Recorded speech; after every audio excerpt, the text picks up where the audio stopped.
Hello, everybody, and welcome to this week's episode of I Cast Fireball, an actual play 5e D&D adventure where we play Dungeons and Dragons.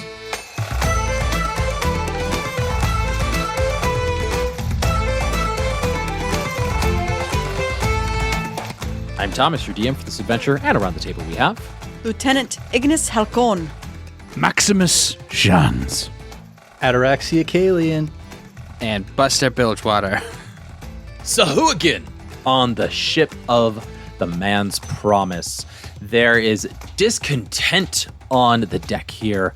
Maybe not discontent, but certainly confusion as to what to do with certain duties here on the ship now that Ataraxia is captain. But all of that must wait, for we are in the middle of a Sahuagin battle where bloodlust is running rampant amongst the enemies. We jump into this week's episode starting with Ataraxia. That's me. Okay, so there's one Sahuagin right in front of me. He just bit me. Don't feel amazing about that. Nope, and he likes it. He likes it too much, my dude. That's a little clingy if you're asking me. So the first thing I'm going to do is I look around my crew and see who appears to be in the biggest bind right now, and that's probably the lieutenant because she's flanked by two Sahuagin right now.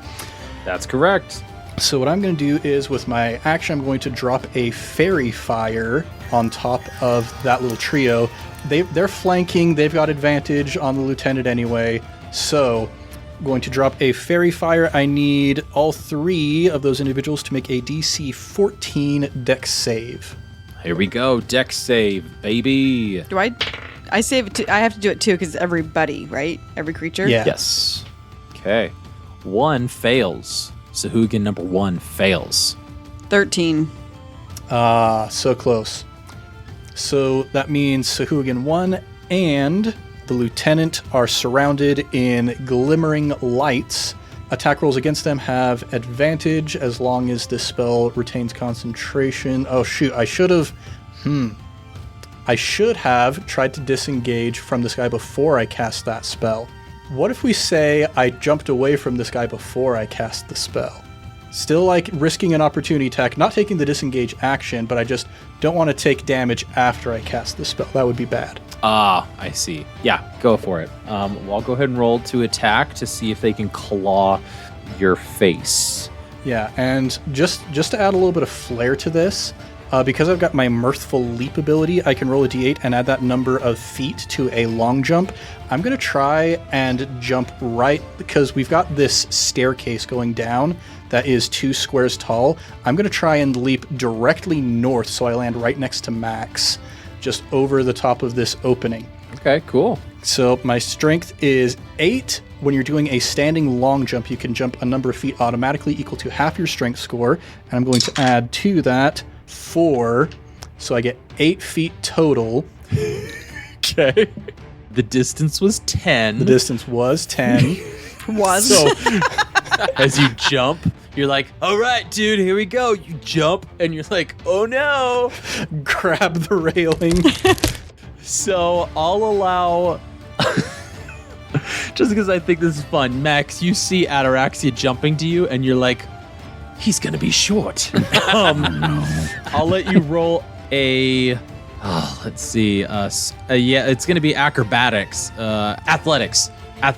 Would this be considered his reaction just for the sake of... If you want to try to catch Ataraxia before he falls just down the stairs here, you can go ahead and roll an athletics check. You can reach out to him, no problem. You're within distance, but can you hold on to him with his weight coming down? It's a 15.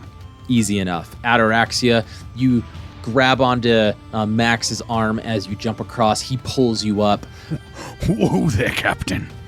Knew you'd get me, dude. So... You sure? But that is that is still an attack of opportunity against you. Yep. That is going to be a non-natural... That's going to be a 21, actually. 21, yep, that is a hit.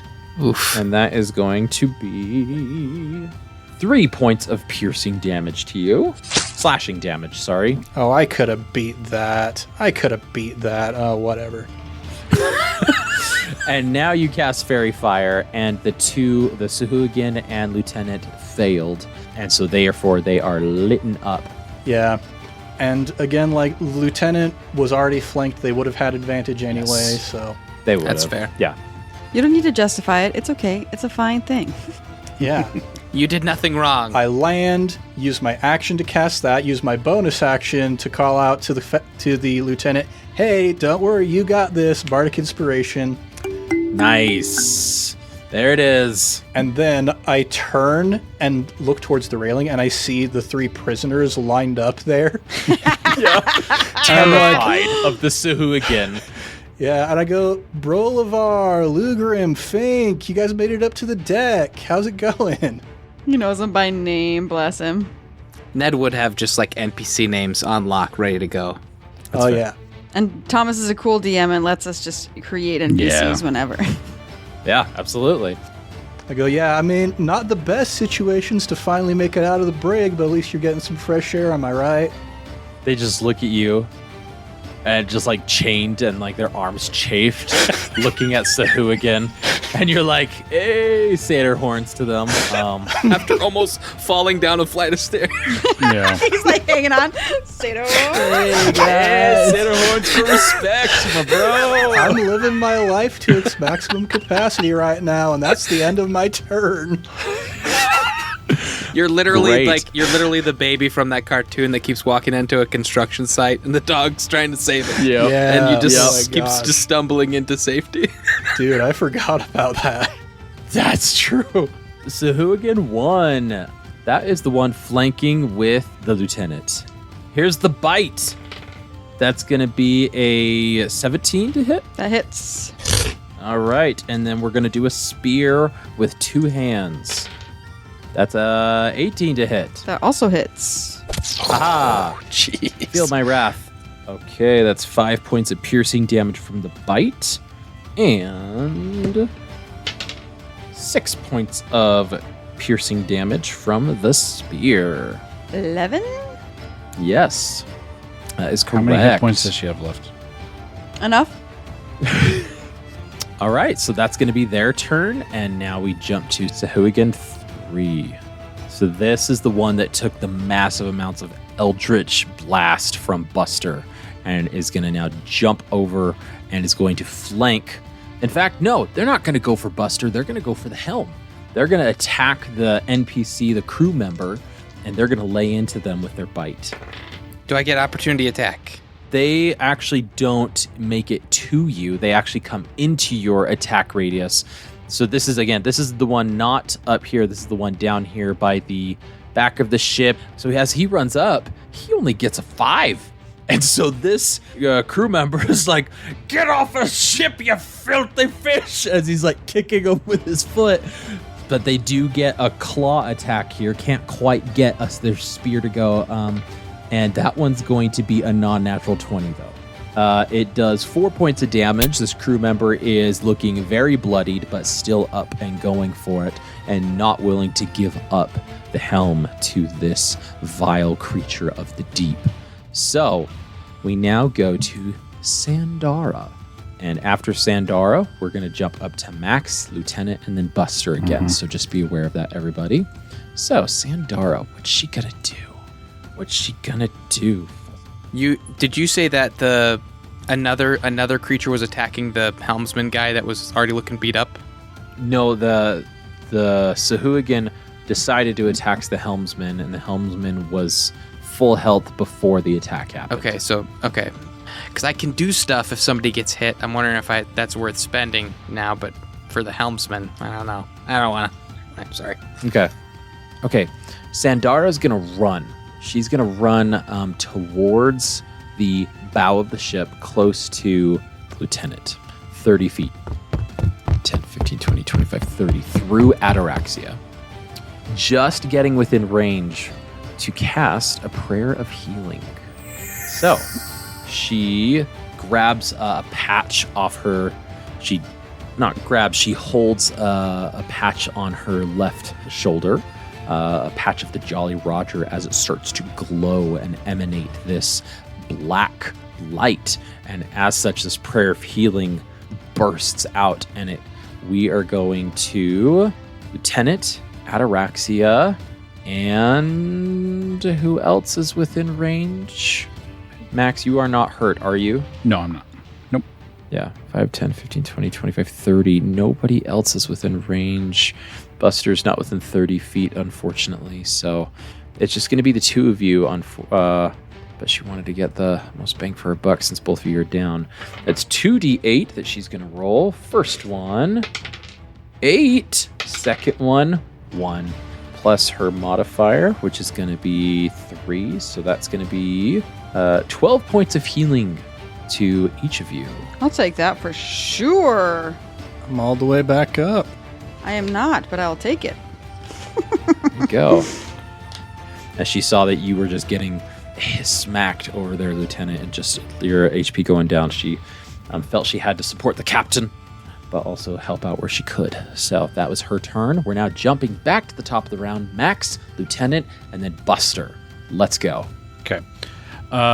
Max will kind of lean over to the captain, just saying briefly, You might want to help Buster or the lieutenant. I'll be along shortly. and he'll look over at the fishy guy who's in front of us, and he'll just kind of point with his crossbow and go, You're mine. and he will cast Slayer's Prey. As a bonus action, creature within 60 feet. I now, whenever I hit them, first time I hit them on every one of my turns, I added extra d6 to the damage.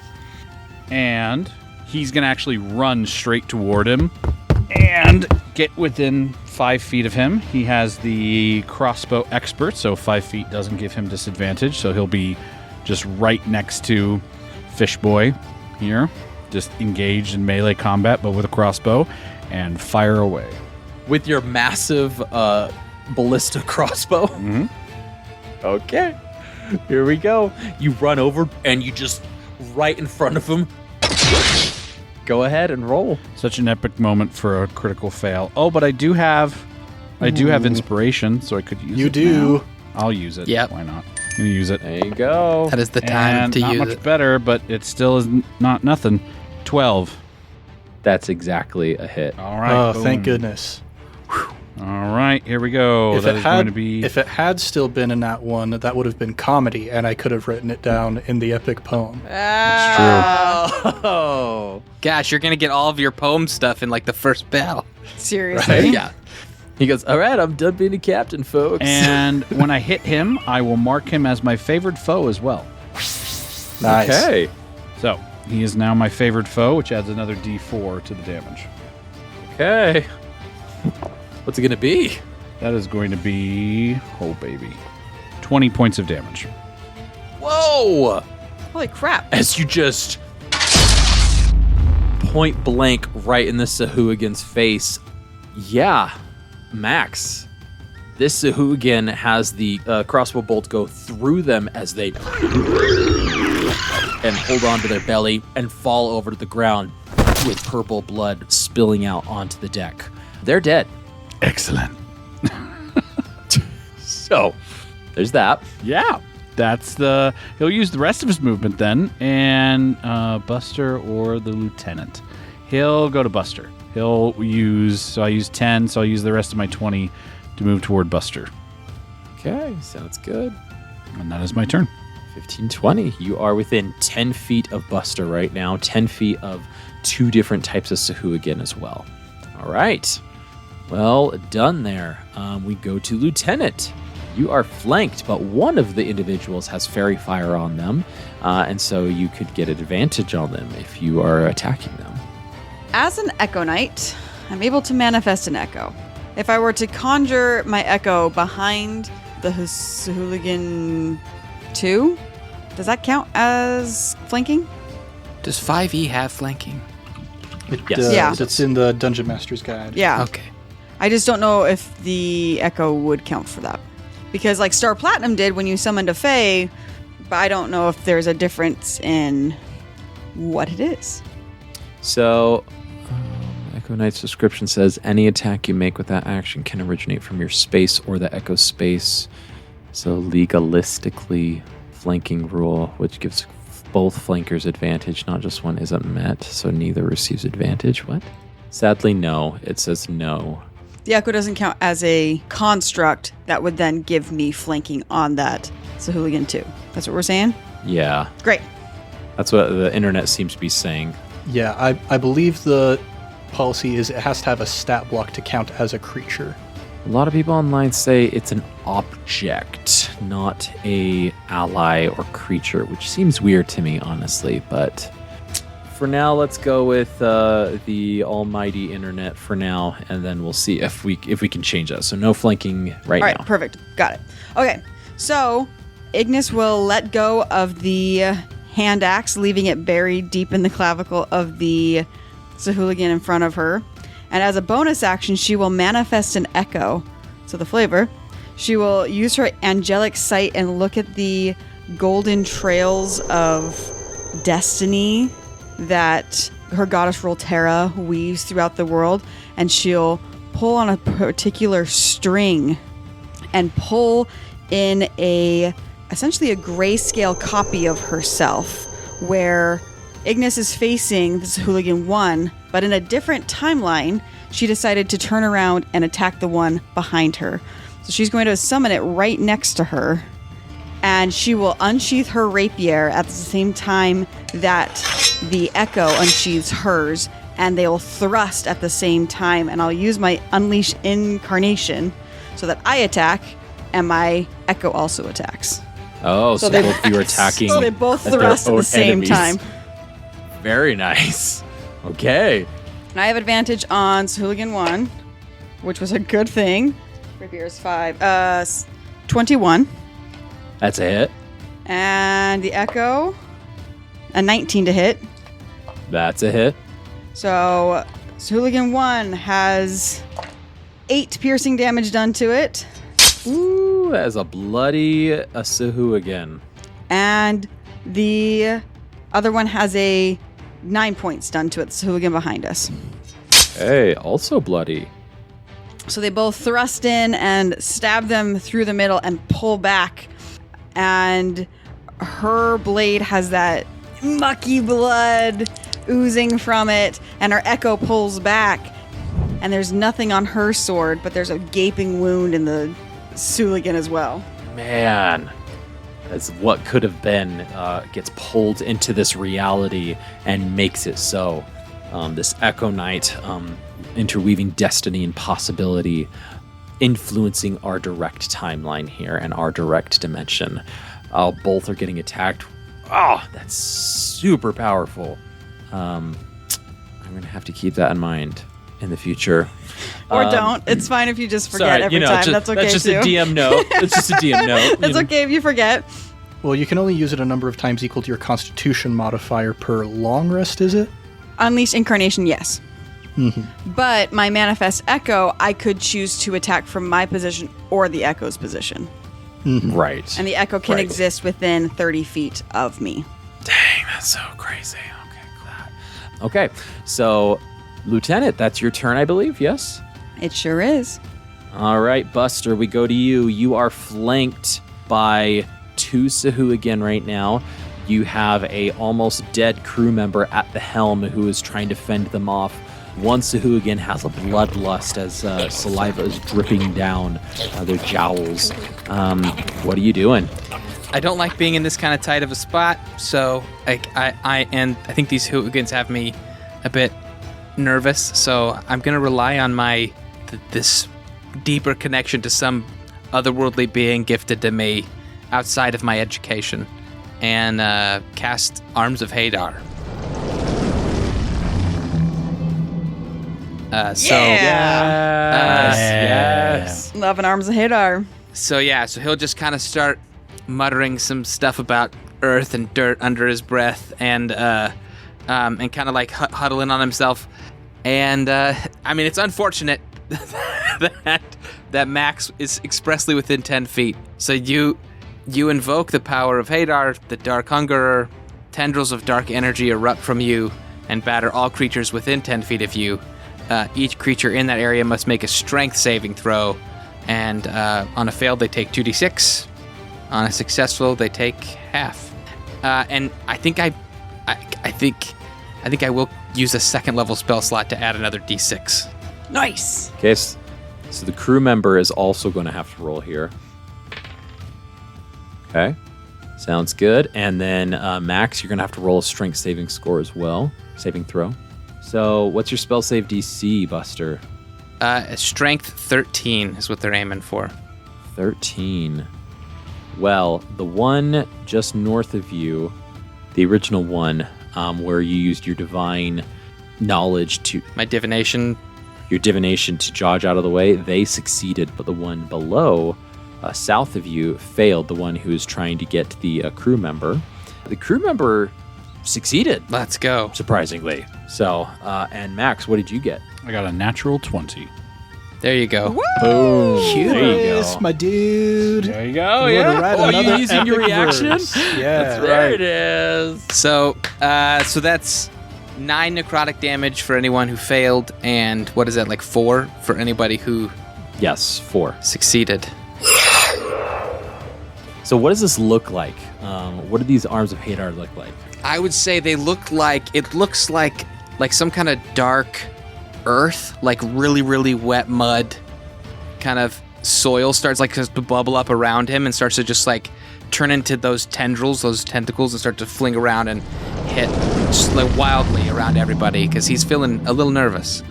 And then if the two of them are still standing, like those two bad guys that are flanking me, then I would like to use my bonus action to do my Harengon thing, which is to as a bonus action I can rabbit hop, and it lets me jump a number of feet equal to 5 times my proficiency bonus.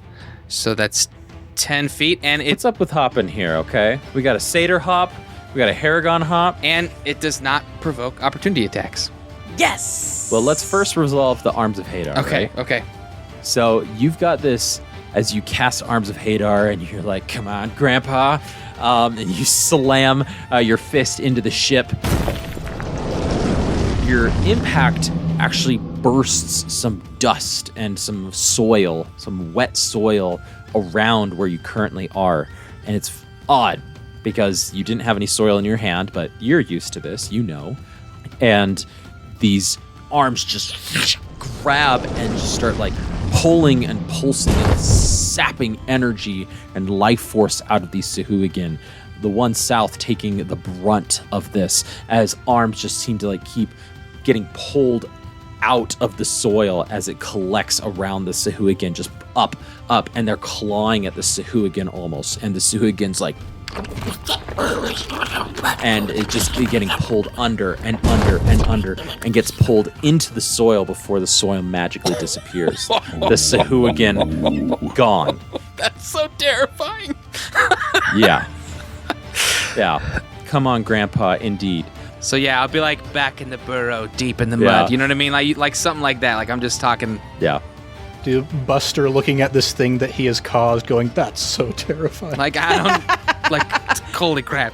Sadly, though, the crew member who's at the helm also getting the arms going, what is this? What? I don't have full control of it. I'm sorry. Yeah, you were great. I'll miss you. I'll tell your story. And What was just his name? gets pulled under the soil as well, leaving the helm exposed, but one crew member short on the man's promise here. Max, you have arms that seep around you, but you've seen weirder things, so you're like, this is a little weird. But you're no worse for wear. And Was it Tim? Was Tim his name? I don't remember what his name was. Was Tim his name? What was his name? No one remembers his name, and that haunts Buster for the rest of his you life. remembered his name. Good job, man. Ataraxia. Ataraxia going, yeah, Got it. Tim, you got it. Buster, you still have your bonus action and movement here. You only have one sahuagin next to you, though. Yeah, I still would like to hop 10 feet away from him. All right, you're just going backwards to where Tim and the other sahuagin were. Could I go?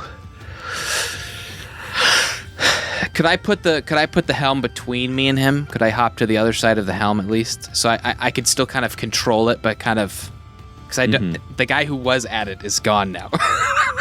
Yeah. So we'll say that you jumped there. Okay. Closer to the left side of the ship, but the left side is port. Yep. Correct. Listeners, we will get these nautical terms correct one day. We're getting there. But yes, you can jump back. No attacks of opportunity. Is that your bonus action to do? Or It is. just It's my happens? bonus action, and I can only do it if I have more than 0 feet of movement. So, and I have 30 feet of movement. But I'm not going to move any further. So it for me.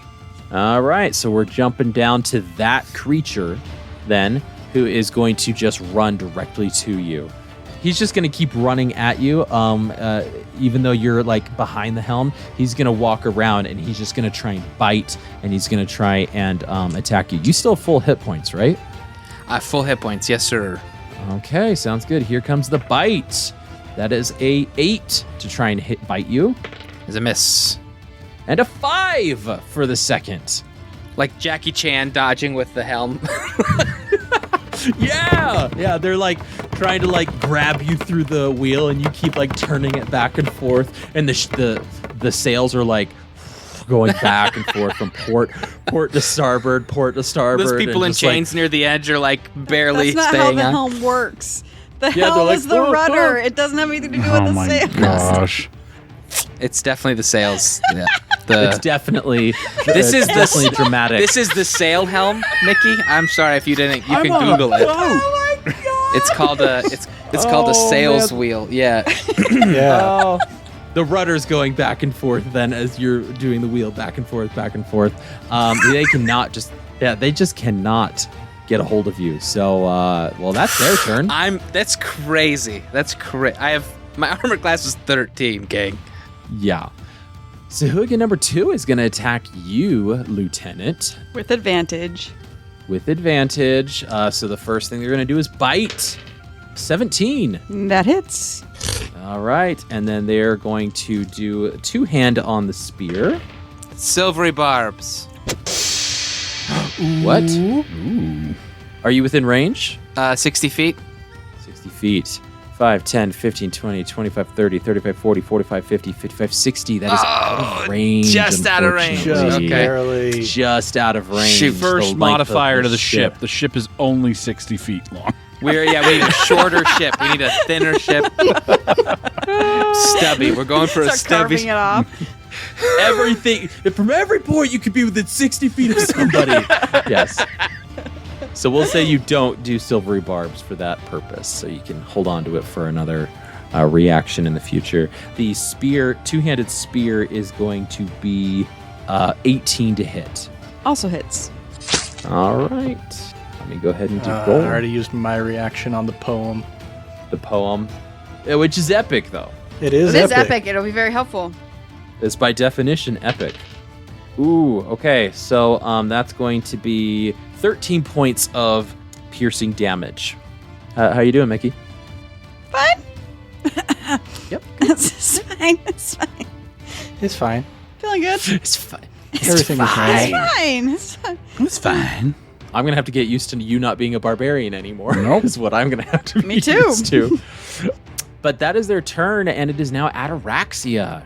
Okay, first thing I'm going to do, I'm going to look over at the lieutenant, getting all beat up, and we're going to 2nd level healing word over there with my bonus action. Nice. Ba-ba-ba. In total, that is going to be 8 hit points that you regain. 8. That's pretty good. And then with my action, can only use a cantrip now, so we're going to Vicious Mockery the sahuagin that isn't fairy fired. The one that got hit by the echo Yes. of Lieutenant, and I'll be like, man, did you just get stabbed by a shadow? Like an incorporeal being? What the heck? Embarrassing. What kind of a save is that? That is a wisdom saving throw. That's a natural 1. Yeah. Oh, baby. Yeah. So, going to take 3 psychic damage, and the next attack roll the sahuagin makes before the end of its turn has disadvantage. Nice. Okay. All right. They're still looking bloodied over there, and they're looking a little embarrassed. Like,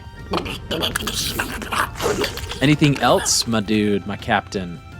I'm going to look up at Sandara and say, I'm going to give you a promotion if you can keep those things from killing the lieutenant.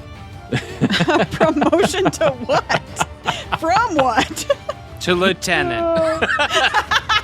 To lieutenant. Kill the lieutenant. If the You can have her job. lieutenant dies, you're the new lieutenant. No, that's not what I said. really- That is Yeah, that's absolutely not what I said. We really have to work on our incentive structure on this ship, but Yeah. it's really... As you look over to her, she goes, I think I can come up with a little bit of something to help. But before she's able to do anything, that sahuagin is going to take its turn. That is now defeated and is going to... Where's the rest of the crew? There's like 20 people on this ship. I mean, the ship needs to be run by people, right? Like, that's the... There's just people true. downstairs. Another true. battle. They're too busy moving the sails back and forth to turn the ship. Yes, they have their own wheels to move the sails, Did you not folks. see Tim get sucked into the earth by something that happened? A bunch of guys are going up the stairs to fight with us. They see that and they're like, nope, going back down. According to the pirate code of Bartholomew Roberts, to desert the ship or to their quarters in battle that was punishable by death or marooning. So they better Well, be on the Get ship. the lieutenant on that right away. Or we'll just have a nice talk to him and give him pizza. Who knows what's going to happen? Yeah, or are they eating the fish pizza right now? You know. Let's go to the sahuagin though. With disadvantage, they're going to roll against lieutenant, so it's just a straight roll for the bite attack. That is a 21 to hit. Ugh. With disadvantage? I've got my reaction back. We're gonna silvery barbs this sucker. I'm hanging on to that. there we go. Bam. You're in range, right? Yep. Yeah, he's And I within get 6 one free silvery barbs per day because of my Fey touched feet. There we go. Silvery Barbs is a reaction. You magically distract the triggering creature and turn its momentary uncertainty. They must re-roll the d20 and use the lower roll. Extra disadvantage. Yep, that is a 9 that they got on their bite. Aha! Ooh, baby. And then you can then choose a different creature. Yeah, I'm going to steal the luck from that sahuagin. I'm going to give it to the lieutenant. You got this. You got it. Yeah, there we go. So that was their first attack. They're now going to roll their second attack here. And this one is with advantage because it's flanking and they're no longer defeated from the Vicious Mockery, right? Yep, just a Okay. regular advantage. Natural 20. No, it's not. I so wish I was in range. Are you Uh, sure I'm not 60 feet? No, it is a it's- natural 20 there. I can only write stuff down in my poem that's about my friends, not about the enemies that we fight. Everybody's your friend, Aberrack. So, yeah, Thomas, with- did you hear that? Everybody's my friend. I mean, probably not. No. Fine. Okay, so they're going to attack, and so they get double dice. That is going to be 8 points of slashing damage to you, Lieutenant.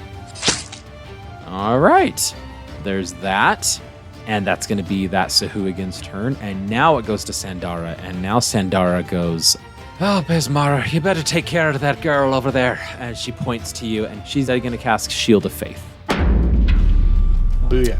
And so you get a +2 to your AC right now. And then that was her bonus action, so she still gets a cantrip that she can cast. So, Sacred Flame! That's what Felipe did all the time, because Felipe was a cleric the whole time. True story. It's going to go on the one who does not have Fairy Fire on them. So, natural 20. Yeah. For the attack? Hey, working for us. I already used my reaction for the silvery Yep. barbs. Oh, man. How crazy that we've had 3 crits, though. Just like in this In battle. one or battle, 4 he's like, crits. my poem's done. I finished my poem. It feels really weird that like my guy hasn't been touched.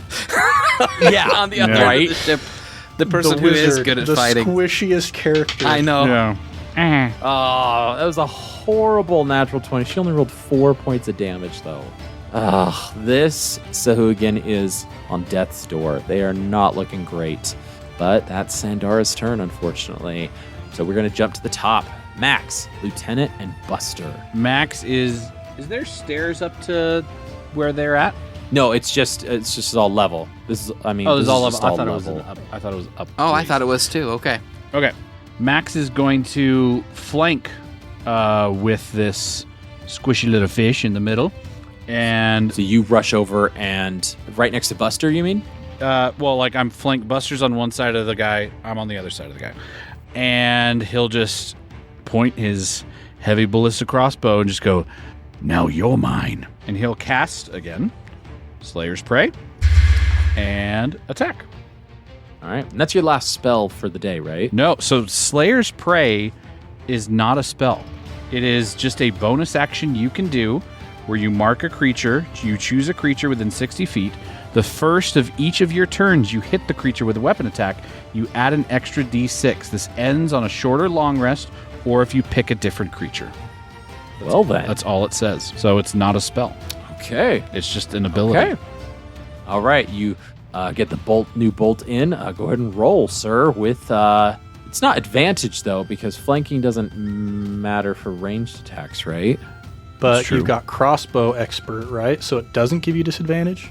It doesn't. It says it doesn't give me disadvantage being close, but it doesn't say it's a melee attack either. So that's true. Fringe case.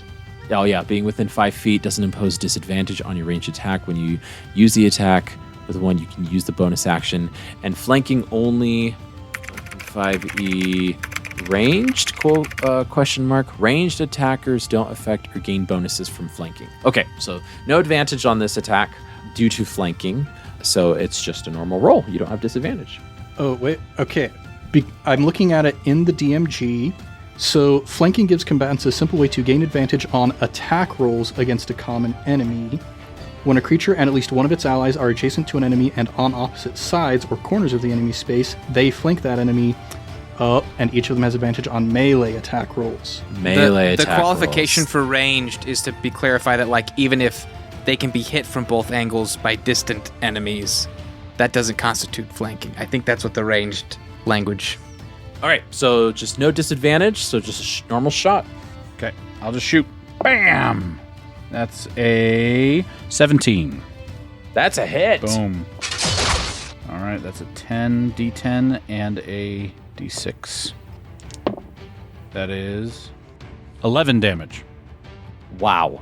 Tell us how it's done, Max. Okay, Max will just, as the fish has been like hurt somewhat, he'll just level up into its chin and shoot up,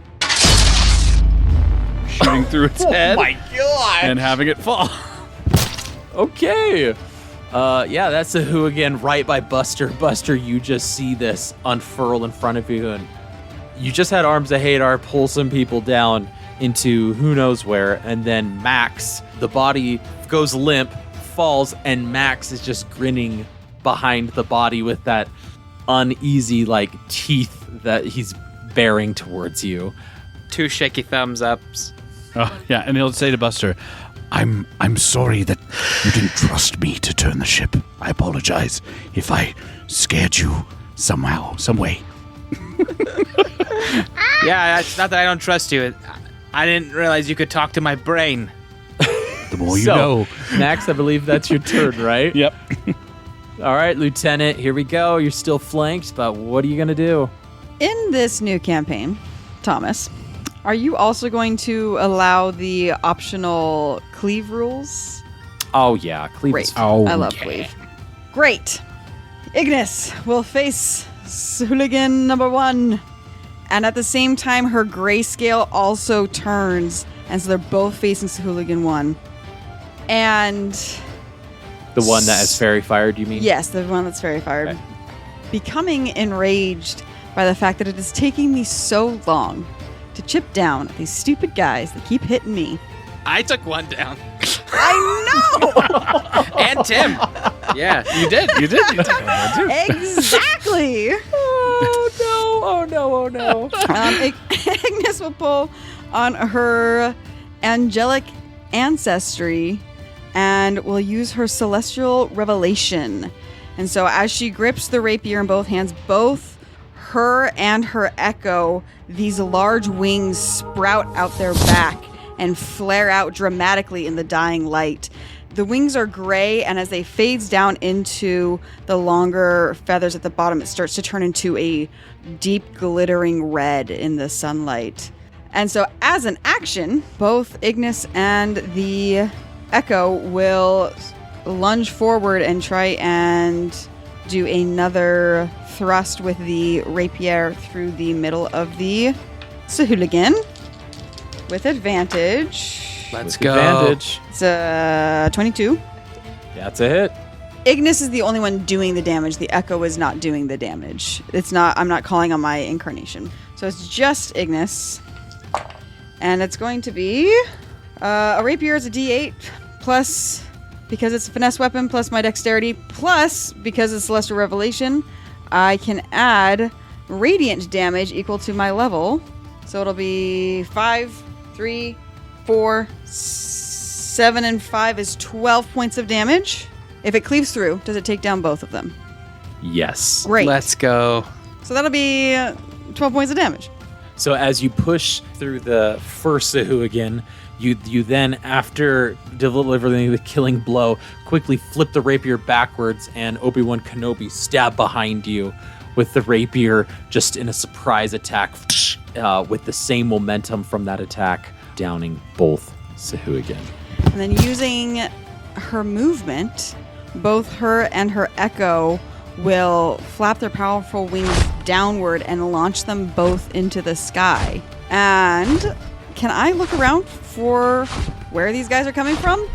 Are there more? Do they have their own ship? Do they come from the depths of the ocean? Where are they coming from?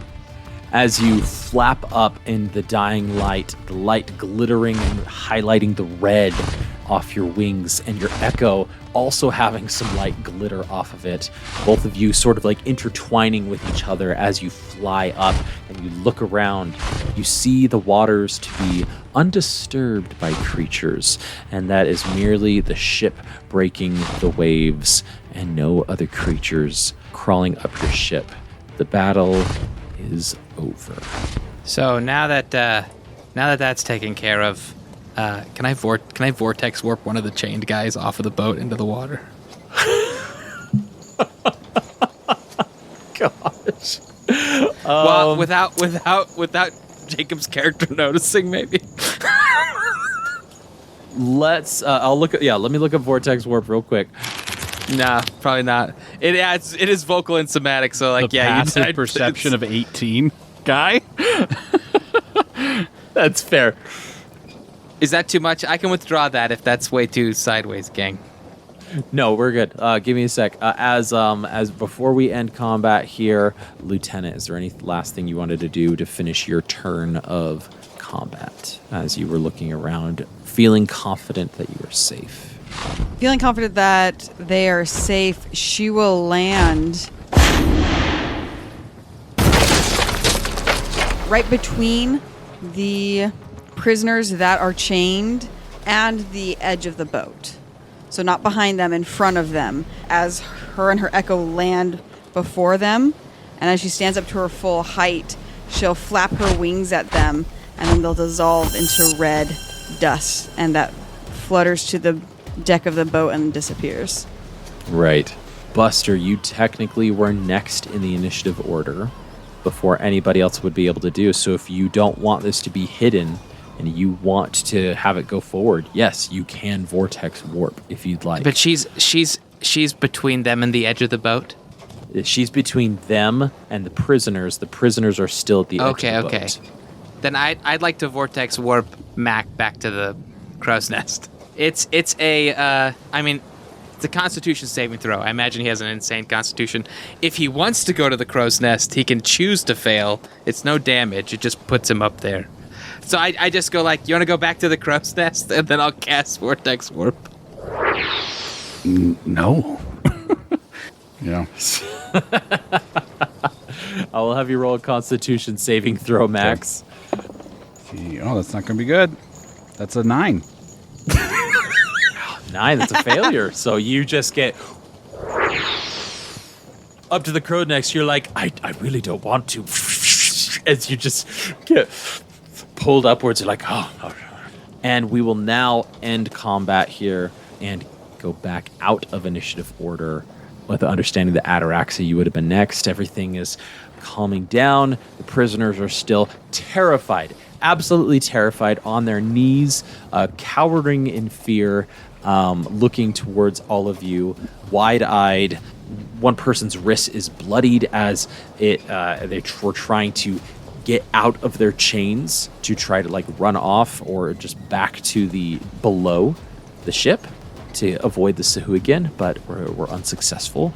They are just cowering in fear before the lieutenant, Sandara, and Ataraxia, who are literally side by side in front of these prisoners right now. I will say Max up top will just sit down and observe. He's not going to try and get back down again. He's just going to watch. Sandara looks to you, Lieutenant, and goes, "Well, it doesn't look like you needed my help at all anyway. I wasted a spell on you." You not needing the Shield of Faith. She goes, "See, the last time if I do something like that for you." Rude. It's very helpful. No, I think it was a little bit rude of you. not taking full advantage of that and letting yourself get attacked and pulling some of that focus from you. I mean, sure, it's mighty impressive, obviously, that you take that. Wouldn't you say it was mighty impressive, Captain? Yeah, I mean, the thing that sucks now is if you're taking back your spell in spirit, then I don't think I can promote you. That's fine. I don't need a promotion. But Brolivar, Lugram, and Fink, what do you think? That was mighty impressive, wouldn't you say? Ignis will take the mouthy one, whoever the mouthy one was that she was about to kick off before, by the front of his shirt, pull him closer to her face, and just be like, "What do you think now? What do you swear to the captain?"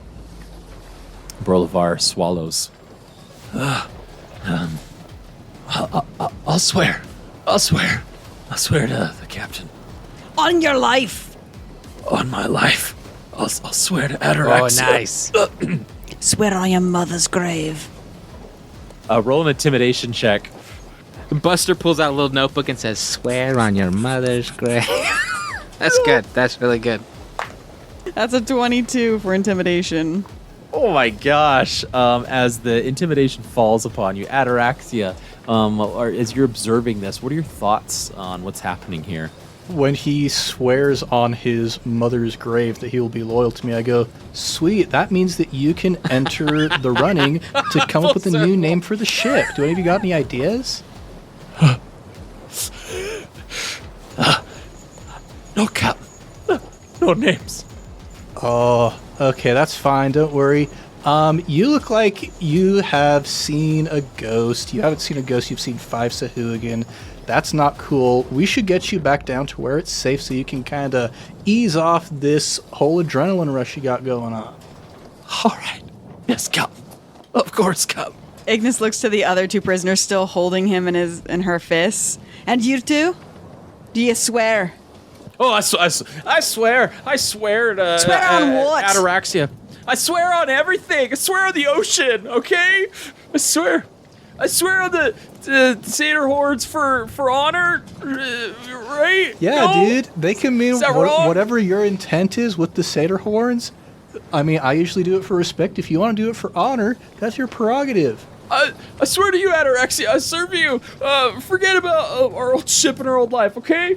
Just don't pull me under into the abyss and throw me overboard. Ignis will drop him. Oh, shoot. Was somebody about to throw you overboard? Ignis glares down at him, daring him to answer. I swear to you, Ataraxia, I'll serve, I'll help fish guts and with whatever we need, okay? Oh, dude, I can teach you the Neapolitan slap so you can stretch the crusts. Yep. Because the first person we want preparing our food is someone who was previously going to betray us. Yeah. Betrayal is the best seasoning. I turn on my hooves with a little skip and start trotting towards the stairs so I can go back down. And before I go back down, I turn back to the lieutenant and say, "Hey, keep an eye on these dudes." You got a captain. And she'll look at all 3 of them, scare them into moving. And they'll all rush down below, and Sandara, she'll just kind of like, she'll slap you on the shoulder and be like, "Oh, that's mighty impressive. I guess that makes up a little bit for being so rude to me earlier." Why do you keep talking to me? Fight. Why do you keep ignoring me? And with this contentious conversation going on as Sandara and Lieutenant keep speaking to each other, being like, "Stop talking to me." And she goes, "Well, stop walking away." We will end this week's episode of I Cast Fireball.